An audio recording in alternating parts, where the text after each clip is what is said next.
दोस्तों, आपने कई बड़ी कामयाबी के पीछे हमेशा ऐसी कहानियां सुनी होंगी जिन्हें जानने के बाद हम ये अंदाजा भी नहीं लगा सकते कि इतनी बड़ी कामयाबी के पीछे भी ऐसी कहानी हो सकती है। कुछ ऐसी ही कहानी है भारत की दिग्गज आईटी कंपनी इन्फोसिस की। बताया जाता है कि कंपनी के संस्थापक एनआर नारायण मूर्ति ने अपनी पत्नी से 10,000 रुपए से उधार लेकर यह कंपनी शुरू की थी, जिसके बाद यह कंपनी पिछले 4 दशकों में जीरो से हीरो बन चुकी है। आज इन्फोसिस एक ब्रांड बन चुका है जिसमें नौकरी करना हर इंजीनियर का सपना होता है। आज टीसीएस के बाद इन्फोसिस देश की दूसरी सबसे बड़ी आईटी कंपनी है।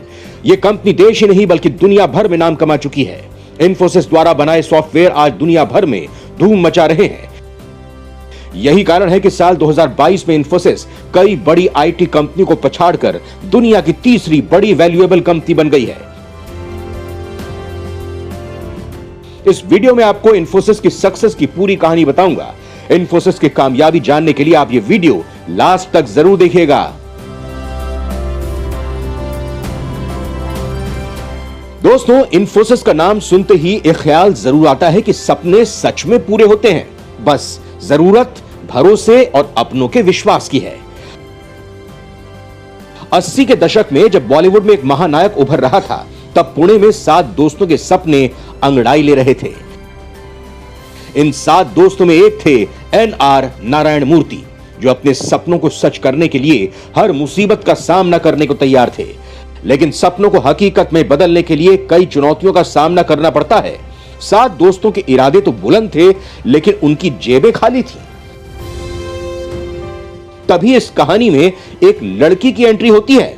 वो और कोई नहीं, नारायण मूर्ति की पत्नी सुधा मूर्ति होती हैं, जो अपने पति को 10,000 रुपए उधार देती हैं, जिससे कंपनी शुरू की गई।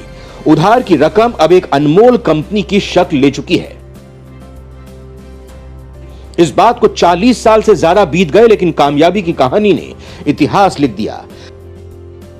इन्फोसिस को शुरू करने वाले नारायण मूर्ति के साथ उनके 6 दोस्तों Nandan Nilekani, N S Raghavan, S Gopal Krishnan, S D Shibulal के अलावा के दिनेश और अशोक अरोड़ा शामिल थे। ये सभी पटनी कंप्यूटर्स के कर्मचारी थे। पटनी कंप्यूटर से अलग होकर उन्होंने अपना खुद का फर्म बनाया था। इन्फोसिस की स्थापना पहले 10,000 रुपए की मामूली रकम से हुई थी। नारायण मूर्ति ने कंपनी का नाम इन्फोसिस कंसल्टेंट रखा था। जब पैसों की कमी हुई तो उन्होंने अपनी पत्नी सुधा मूर्ति से पैसे लिए, यानी इन्फोसिस में 20,000 रुपए लगाए गए। नारायण मूर्ति के घर के सामने वाले रूम में कंपनी का दफ्तर बना। हालांकि कंपनी का आधिकारिक दफ्तर राघवन के पते पर था। दोस्तों, वैसे तो इन्फोसिस के शुरू करने के पीछे मुख्य तौर पर नारायण मूर्ति को माना जाता है, लेकिन यहां आपको बता दें कि वो कंपनी के पहले कर्मचारी नहीं है। पहले व्यक्ति एनएस राघवन है। नारायण मूर्ति कंपनी के चौथे कर्मचारी थे। उन्हें पटनी कंप्यूटर्स में अपना बचा हुआ काम पूरा करने में 1 साल का वक्त लग गया था। 1 साल बाद उन्होंने इन्फोसिस ज्वाइन किया था। दोस्तों, इन्फोसिस एक आईटी कंपनी के बतौर शुरू हुई, लेकिन आपको जानकर हैरानी होगी कि शुरुआती 2 साल तक कंपनी के पास कोई कंप्यूटर ही नहीं था। मूर्ति की आर्थिक हालत ऐसी नहीं थी कि वो कंप्यूटर का आयात करवाते। कंपनी को पहला कंप्यूटर हासिल करने में 2 साल का वक्त लग गया। 1983 में मूर्ति ने पहला कंप्यूटर खरीदा। इसका मॉडल था डेटा जनरल 32 बिट MV8000। शुरुआती सालों में कंपनी के सामने मुश्किलें भी आईं। शुरू होने के महज 8 साल बाद 1989 में कंपनी बंद होने की कगार पर आ गई थी। दरअसल इन्फोसिस का अमेरिकी पार्टनर कर्ट सलमॉन एसोसिएट्स के साथ करार काम नहीं किया। कंपनी की हालत को देखते हुए कंपनी में मूर्ति के दूसरे पार्टनर इसे बेच दिए जाने का विचार कर रहे थे। वहीं इस कंपनी के एक संस्थापक अशोक अरोड़ा भी कंपनी छोड़ चुके थे।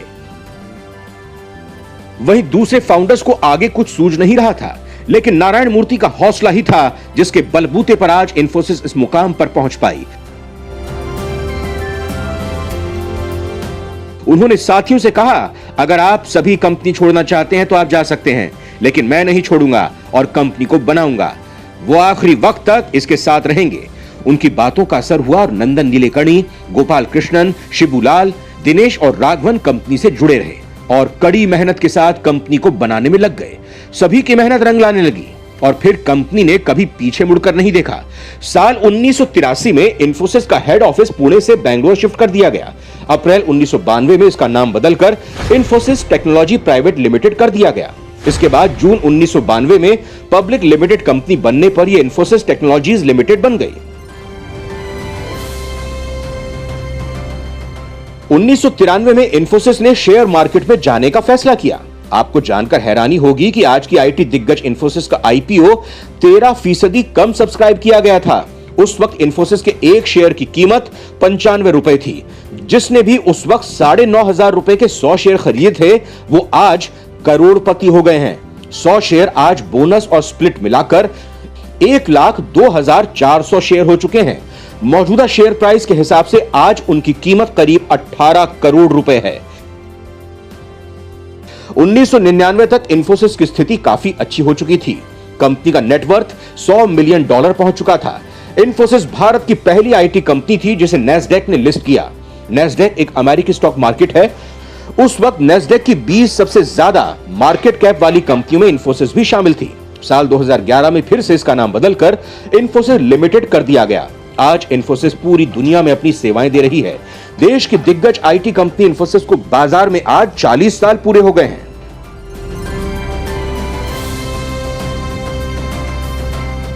इन 40 सालों में कंपनी ने अपने निवेशकों को ऐसे रिटर्न दिए हैं जिसके बारे में आप सिर्फ सपने में ही सोच सकते हैं। इंफोसिस ने न सिर्फ निवेशकों को ही मालामाल किया है बल्कि इस कंपनी ने देश की दिशा को भी बदला है। आज भारत की यह कंपनी देश के साथ ही विदेशों में भी अपनी सर्विस देती है, जिसके चलते इसका नाम दुनिया की बड़ी आईटी कंपनीज में लिया जाता है। इंफोसिस द्वारा बनाए गए सॉफ्टवेयर आज दुनिया भर में धूम मचा रहे हैं। यही कारण है कि साल 2022 में इंफोसिस कई बड़ी आईटी कंपनियों को पछाड़कर दुनिया की तीसरी सबसे वैल्यूएबल कंपनी बन गई है। दोस्तों, एनआर नारायण मूर्ति ने जब साल 1981 में इस कंपनी की शुरुआत की थी तो तब से लेकर साल 2002 तक इंफोसिस लिमिटेड के मुख्य कार्यकारी निदेशक के तौर पर काम करते रहे। साल 2002 में नारायण मूर्ति ने यह पोजीशन नंदन नीलेकणी को सौंप दी थी। इस दौरान वो मार्गदर्शक के रूप में कंपनी से जुड़े रहे। नारायण मूर्ति साल 1992 से लेकर साल 1994 तक नासकॉम के अध्यक्ष भी रहे हैं। वहीं 13 अप्रैल 2007 को नंदन नीलेकणी ने इंफोसिस के सीईओ का पद संभाला, जिसके बाद जून 2007 के दौरान क्रिस गोपाल कृष्णन उनकी कुर्सी पर बैठे। फिलहाल इंफोसिस कंपनी के सीईओ सलील पारेख हैं। दोस्तों, इंफोसिस ने अपने कामयाबी के रास्ते में कई अवार्ड भी जीते। इंफोसिस लिमिटेड ने साल 2003, 2004 और 2005 में ग्लोबल मेक अवार्ड अपने नाम किया था। इस अवार्ड को जीतने वाली इंफोसिस एकमात्र कंपनी बनी और इसे ग्लोबल हॉल ऑफ फेम में प्रोत्साहन भी मिला। फिलहाल इंफोसिस दुनिया की तीसरी सबसे वैल्यूएबल आईटी कंपनी बन चुकी है। यही नहीं, इंफोसिस का नाम देश की एक ऐसी आईटी कंपनी के रूप में है जो युवाओं को सबसे ज्यादा रोजगार भी देती है। इंफोसिस ने अपने कर्मचारियों को ट्रेनिंग के लिए मैसूर में 370 एकड़ में फैला एक ट्रेनिंग सेंटर बना रखा है। माना जाता है कि यह दुनिया का सबसे बड़ा ट्रेनिंग सेंटर है। साल 2021 में इंफोसिस के कुल कर्मचारियों की संख्या 3 लाख के आसपास पहुंच गई थी। इंफोसिस लिमिटेड आज एक मल्टीनेशनल इंफॉर्मेशन टेक्नोलॉजी कंपनी बन चुकी है जो बिजनेस कंसल्टिंग, इंफॉर्मेशन टेक्नोलॉजी और आउटसोर्सिंग सेवाएं प्रदान करती है। इसके अलावा कंपनी कम्युनिकेशन, मीडिया और entertainment, banking and capital market, aerospace and avionics, energy, facilities and services, insurance, health care and life science, manufacturing, product engineering and validation services, retail, consumer products and goods और new growth engine का काम भी करती है। कमाई के साथ Infosys company social service में भी पीछे नहीं है। इंफोसिस फाउंडेशन ने बाढ़ग्रस्त इलाकों में 2,500 मकान बनवाए हैं। इसके साथ ही देश भर में 15,000 से ज्यादा रेस्ट रूम, 60,000 से ज्यादा लाइब्रेरी बनवाई है। 14 लाख स्कूली बच्चों को खाना मुहैया कराया है। इसके अलावा फाउंडेशन साइंस और रिसर्च सेक्टर में सालाना 73 लाख रुपए से ज्यादा के अवार्ड और सम्मान देता है। ब्रिटेन के प्रधानमंत्री पद के लिए दावेदार ऋषि सुनक, जिन्होंने नारायण मूर्ति की बेटी अक्षता मूर्ति से शादी की है, उनका इंफोसिस से तो कोई लेना देना नहीं है, लेकिन वो अपने ससुर नारायण मूर्ति की कंपनी केटे मारन वेंचर्स में डायरेक्टर रहे। वहीं उनकी बेटी अक्षता मूर्ति का इंफोसिस में 0.91% का स्टेक है, जिसकी कीमत लगभग $900 मिलियन यानी 690 मिलियन यूरो है। दोस्तों, इंफोसिस एक ऐसी कंपनी है जिसने देश में आईटी क्रांति को जन्म दिया, जिसने युवाओं को नए सपने दिखाए और उन्हें पूरा करने का हौसला दिया। इस कहानी को जानने के बाद हम ये कह सकते हैं कि अगर आपके हौसले बुलंद हैं तो आप भी इतिहास रच सकते हैं और कैसी भी मुसीबत इसे रोक नहीं सकती।